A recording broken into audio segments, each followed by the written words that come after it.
Today on Between the Lines, how to transform your business, your work, and your life with one of America's great CEOs, Greg Brenneman.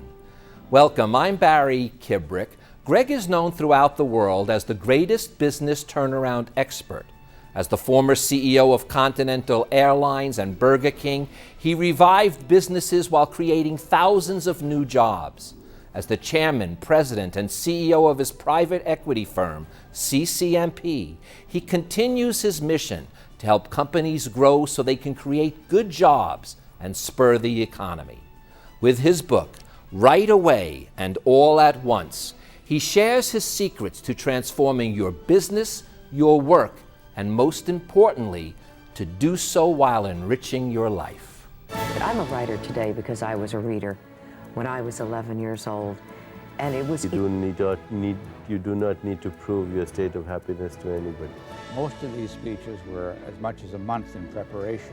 Characters, the heroes in this book, are seekers of truth in a story that involves a lot of I corruption. don't get a chance to really talk about what's real, and it's the purpose for me.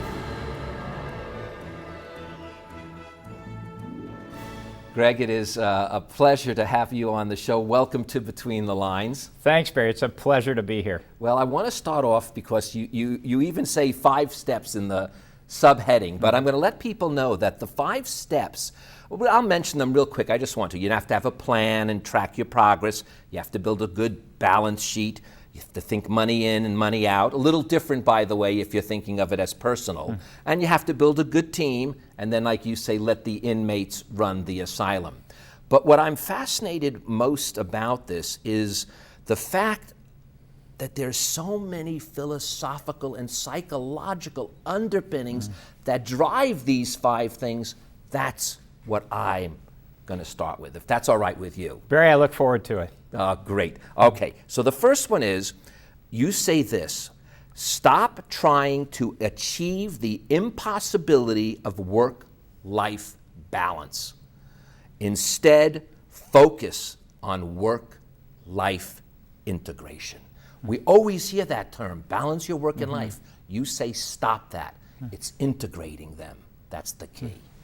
Barry, you know, it's interesting, but I found in my own life and in many other people's life, the number one question I get asked lots of times by young people is, how do you balance your work and your life? You seem to have so many balls in the air between companies that you own and boards and personal activities. How do you balance that all?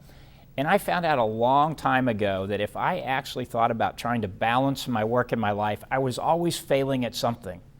I was either dedicating too much time to work, which was the normal thing, and really frustrated that I wasn't spending enough time with my family, my faith, my friends, my fitness, you know, the other things that are important in life. And likewise, if I was actually dedicating a lot of time to my family or to fitness or to faith, I wasn't spending time at work, and I'd be thinking, am I really giving that a fair shake, you know, the work that I'm doing? And I found that I was always frustrated if I was trying to sort of balance those two, and that quite frankly, it's impossible at the end of the day to balance them. But if you begin to think of your life as one, and you say, how can I integrate my friendships with what I'm doing vocationally every day? How can I integrate my family with what I'm doing vocationally every day? How can I integrate my faith with what I'm doing every day, my fitness with what I'm doing every day? It gets much easier if you figure out what the really most important things in your life are, and then you figure out how to integrate them. Well, you know, in fact, I was at first going to almost break up our conversation into the business strategies that you give, and as I said, they're very similar because it is integrated, and then I realized, no, wait, we're talking about work-life integration. Let's integrate even the conversation. So I'm going to start with something not business related at all, but yet, as you will agree, very business related. And that is, strong moral qualities have a profound and lasting impact on others. That's something that you send home here on so many different levels. Yeah, I really do believe that in whatever you're doing, whether it's you know, in your vocation or whether it's, you know, in your family or with your friends, that these sort of underpinnings of treating people with dignity and respect, of really valuing their contribution, of recognizing others. That works in every environment you're in. It doesn't matter if you're in a business environment or in your personal life.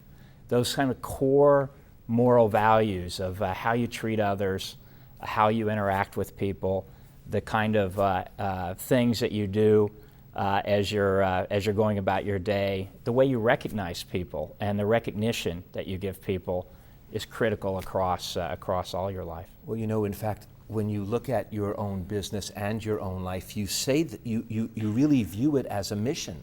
And in fact, I've always thought businessmen are, in a sense, missionaries in a wild way, because not everyone, as you say, is capable of providing jobs. But yet in your case, that's your main goal. Yes, sometimes, every time you may have to cut a cost or something, but even then, as you say, you must do so with, as you said, respect, with dignity, treat everyone with the golden rule. But the main goal is to really not cut as much as it is to invest in people and create jobs. Yeah, we are always looking to grow companies. So always looking to grow companies, whether in any way we can, whether it's at CCMP or in my prior life as CEO of large companies. And growth does so many things for people, but if you think as business people, what we were put on this earth to do, it really was to create employment for people.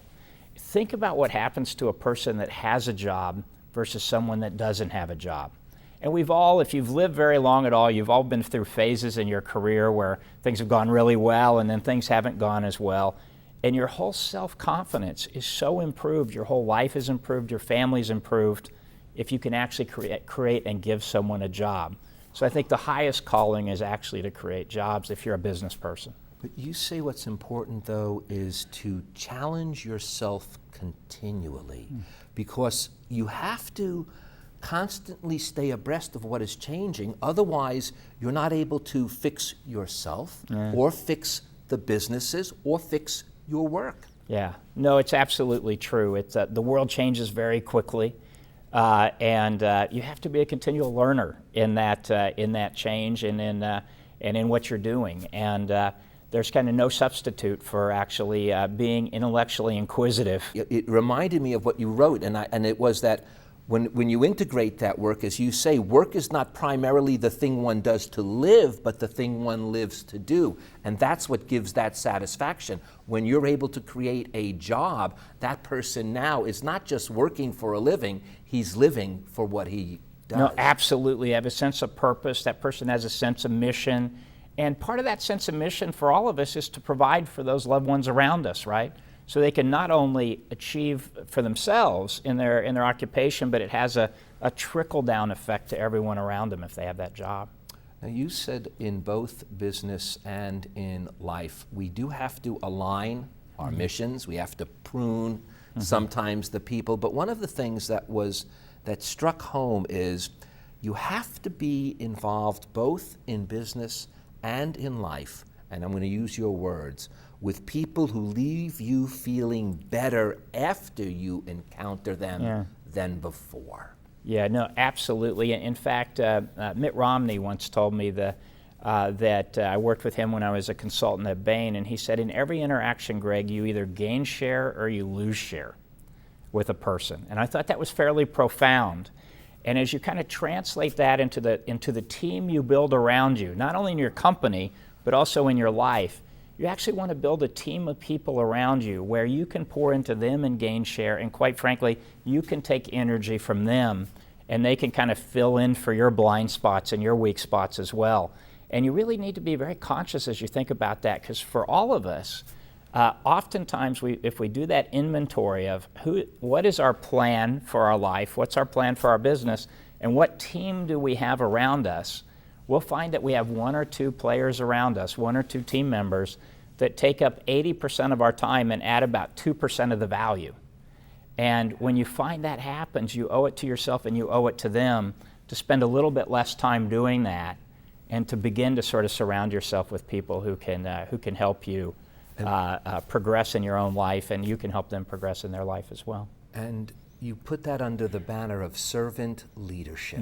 And I want to get into that because it's almost a dichotomy when you say it, because if you're the leader, you're not, quote, serving. But the truth is, true leadership is that. It's servant leadership. It's treating those people with such respect that, and as you said, that they know you care about them.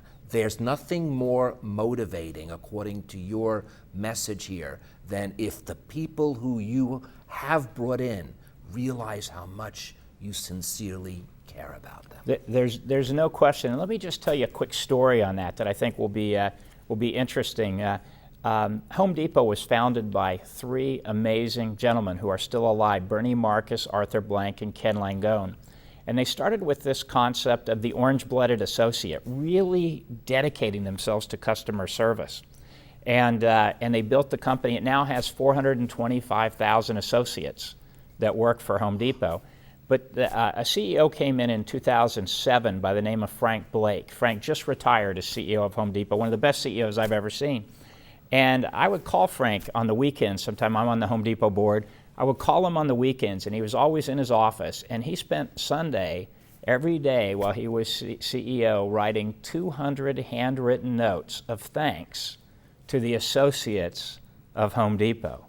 So he'd find out about extraordinary acts that people took, extraordinary things they did, and he'd spend his Sunday writing them thank you notes for what they did. The impact and the power that recognition and that sense of caring had on the culture of the company was amazing. And you can imagine the trickle-down effect to the customer, right, to how the customer was treated when they came in and met an associate at Home Depot. And you say in the book, though, that most of us overlook that personal interaction. It's really easy to overlook that interaction. If you ever want to get to know somebody really well, take them to a restaurant, take them out to dinner, and see how they treat the wait staff at dinner.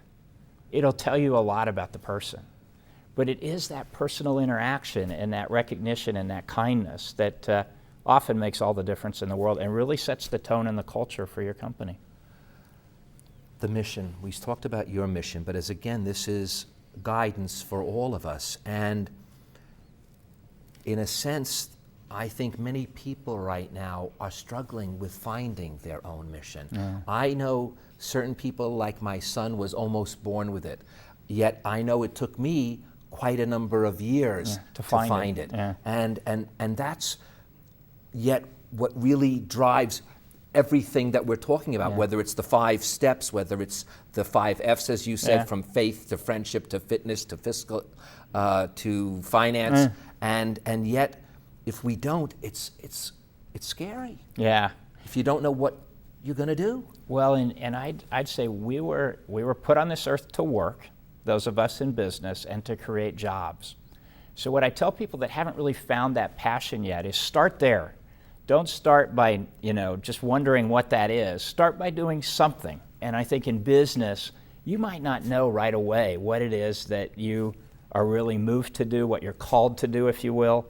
But don't substitute that for doing nothing. Go do something. And over time, I believe it'll be revealed to you. You said in the book, and I think part of the way that you can discover this is if you pay attention to your words, the mood elevator. Because we make good decisions when we're in a good mood and bad decisions when we're in a bad mood. And the highest state of mind on the mood elevator is gratitude. Yeah. Well, I think if we could be grateful for the situation we're in, this is basically psychologically proven. I mean, there's a lot of studies been done on this concept. We make really good decisions when we're grateful, happy, thoughtful. We make terrible decisions when we're desperate, depressed, angry. And they say that the sort of express button to the top of the mood elevator is curiosity. So instead of getting angry, actually ask the question, gosh, I wonder why that person did that. And see if you can move yourself up, because the decision will get made. And if you can't, go for a walk around the block or take a little time off or whatever it is to calm yourself down. Go have a cup of coffee because you really won't, whether it's in business or in life, make a great decision until you come at it from an attitude of being grateful for what you've been given. And also, you tell us that if we're not, let's say we have regrets, we have these things, as you said, take that walk, but you said this also, it's never too late. There's always a way back. There's always a path back that you can do. Even if you feel you wasted it, you did this, you did all of that, you can stop and you can say, where am I going from here? Because no one cares what you've done. They really care what you're going to do and what you're doing. You're absolutely right, Barry. And you know, it's interesting, the country we live in America, folks love the turnaround story, right? Whether it's a turnaround of a business or the turnaround of a life or the turnaround of a relationship, we're actually a really forgiving people. And so wherever you are in life, in whatever state you're in, there is always a way back if you can actually find a way to repent, to say I'm sorry, to ask for forgiveness, to sort of write a plan for your life that takes you to where you want to go. And people will accept that. People love a turnaround. They love a comeback. You know, your book is titled Right Away and All at Once, and that's because you truly feel in business, the 5 steps that we mentioned, they all have to be done at once. And in life, in fact, you even feel it's even more important that you have to do things right away and all at once. And at your own company, at CCMP, you even tell people that I'd like you to make fast 20 decisions and maybe get 3 or 4 of them wrong. Big deal, but make them fast, because your big concern is a classic term called the paralysis of analysis. We can think ourselves to death. Don't be paralyzed. Yeah, you shouldn't be passive about your life or passive about your business. And it's really interesting because when you get in big companies, and I was the president of Continental Airlines and the chairman and CEO of Burger King and ran a number of big businesses, what you find when you get in there is people are really scared to make a mistake because there's very little recognition for doing something good, typically. And we need to change that, by the way. But there's absolute penalty for getting something wrong. And so people really get paranoid, and they find that doing nothing is actually much easier than doing something because there's very little risk, you know, because they won't get it wrong, and they know they're not going to get rewarded if they get it right. You have to flip that mindset for your company to either come out as satisfactorily underperforming to reaching its full potential, or to turn it around. And the same's true in our life. You have to get to the point where you say, I'm going to reward action, and I'd rather you take 20 decisions in a day, get 18 of them right and 2 of them wrong and fix the 2, than I would you take 2 months to make a single decision. Well, and part of that comes into the practice that you have here as well. One of the things is the one-page plan. You really believe that you can fit down in 1 page what you want that company to do to change around and what you need yourself to make that change around, that transformation. As you said, it works both ways. We're a hero if we change a company around, and we're a hero if we change ourselves around. And yet you say we can, if we don't distill it, in fact, into 1 page, it gets too muddled because we really can only keep 3 or 4 of these things in our head anyway at one time. Yeah, absolutely. In the company sense, what I always do when I'm looking at a company, whether it be to buy it at CCMP or whether it was to take a CEO job, when I was asked, do you want to go run this company? I'd take out a single sheet of paper and I'd write on the top, market, financial, product, people. And then I'd write down the specific things that needed to be done to fix that company. And many times I'd look at the piece of paper and I wouldn't know what to write down. And I knew if I didn't know what to write down, I wasn't the right person to do that. So I'd only do it if I could actually figure it out. Now, I didn't have to have it perfect. I could check it once I got in there with other smart people and with the team. But I had to have a sense of direction, right? And the same thing's true of our life. If we go down our personal to-do list that we all tend to build, we'll find out that we tend to do and write off and scratch off every day the easy things. I got to go pick up groceries. I got to go pick up the kids. I got to go. Those are what you call in poker white chips. They're worth $1, right? But then there are red chips worth $10 and blue chips that are worth $25. What are the blue chips in your life? And if you were to write that, take out that same 1 page and write across the top, faith, family, friends, fitness, finance, that's what I do, the 5 F's, or any other thing you want to write across there that's meaningful to you. What are the things you would drop under there carry that with you, and then ask yourself the question, am I focused on those things, or am I so busy doing things that are really maybe important but white chips that I never get to the stuff I really want to focus on in my life? You're also very careful to let us know that besides it being personal, that we can do this, and besides it being for the CEO, you could be the head of a division. Oh, yeah. You can be the director of nursing in a hospital. You could, and you should still have this same go-forward plan, this same one-page plan, because you can still help that group of people achieve what they need to achieve. In fact, Barry, that might even be more powerful, right? Imagine if you're the head of nursing in a hospital, or if you're even just working on a shift. You sort of have your plan for what's the most important thing for you to do to improve care that you and your coworkers agree on. It's a fairly small group of people. Imagine the impact that you can have on the lives of those around you, on those folks that are being served by you. It's enormous. The key thing, I sometimes always say the number 1 and the number 5 in the 5-step plans are always the most important, or that if it's 10, it's the number 1 and number 10. I always like to look at it in that way, and I like the last one, because in both the personal and the business, and as we said, even in your own domain, so to speak, it's let the inmates run the asylum. And by that it means that once you do choose the people that you put into a position, you must empower them, because otherwise you're looking at a dead wood. I mean, in friendships, if you have friendships that are, you can't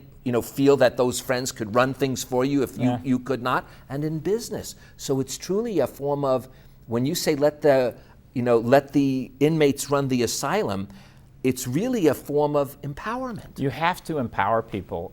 Once you have your one-page plan, you have a fortress balance sheet in business, you've thought about how to generate revenue, grow, create jobs, and you put the right team in place, what you need to do is let all of your coworkers, and I'm not talking about just the senior management team, I'm not even particularly talking about the senior team, but the folks that are actually working. If it's an airline, it's the pilots, the flight attendants, the mechanics, and the gate agents. If it's a fast food company, it's the folks that are making Whoppers or Big Macs in the back.